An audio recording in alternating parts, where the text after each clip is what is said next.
Welcome to Pure Golf Training, 7-lesson series on the 5 laws of impact, and this is lesson 6 on speed. In the previous lessons we've covered laws of face, of path, of angle of attack and of centeredness of hit.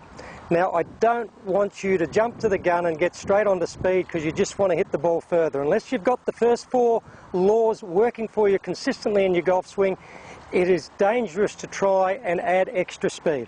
Think of it as if you're a race car driver or you're on a push bike. Okay, until you learn the correct technique, you don't want to start going around corners too fast. You keep on going around those corners until you develop the correct technique, good balance, good control, and as you get better at it, you increase the speed. There is no point me jumping in a race car and trying to go 200 miles an hour around a corner. I haven't got any technique, any control, I'm just going to hit the wall. And this is what happens to most golfers when they try to develop speed to hit the ball further before their technique is really ready for it.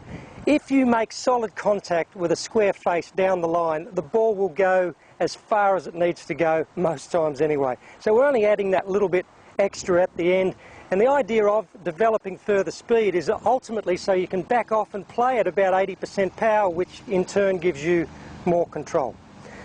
Okay, so assuming we've worked really hard and we've got all the other 4 laws of impact working for us, we're now going to develop speed. Now this is my favourite drill, and I've used this with many golfers. I've had several pupils in their 50s, mid-50s, and their body starts to tighten up and slow down a bit. Most of the week they're office bound, and they come along and they say, I can't reach par 4s in 2 anymore. Now these guys and girls used to be good players, but they're still making good contact, but they haven't got enough speed to get to the par 4s in 2 anymore, and what that's doing is putting a lot of pressure on their short game, and the handicap starts to go out. Now the good news is it's not too late for you. The first thing that I do, and this is the way I do it, is I use a speed stick. Now the first thing I want to do is find out what somebody's maximum speed is, because then we've got a maximum speed, we've got an assessment. Now we can set a goal and put a program in place to start to increase that speed. So what I get people to do is have 3 swings, 1, 2, and then on the third one, swing it as fast as they possibly can, and then we get our speed reading.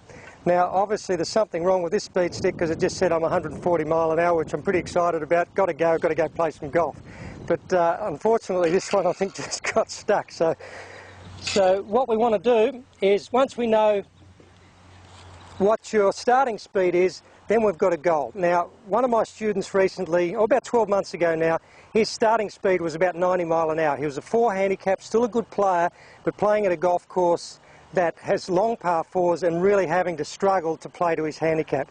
He said, I'm serious about giving this game up if I can't start to reach the par 4s again. That's how frustrating it was for him. He was about 90 mile an hour in his mid-50s, and he said, well, how could I possibly get better at my age? Now, what I did was I started him on this program, and this is called an overload-underload program, where it creates a neuromuscular effect and also does increase the strength and the ultimate power in the golf swing. But now, about 12 months later, his average speed's about 105 mile an hour, and he's picked up 20 to 25 yards off the tee. There is many of these real stories. It's never too late to improve your speed. Now, of course, this type of training with a young person, male or female, obviously they can increase their power with this drill as well. This is a club kite.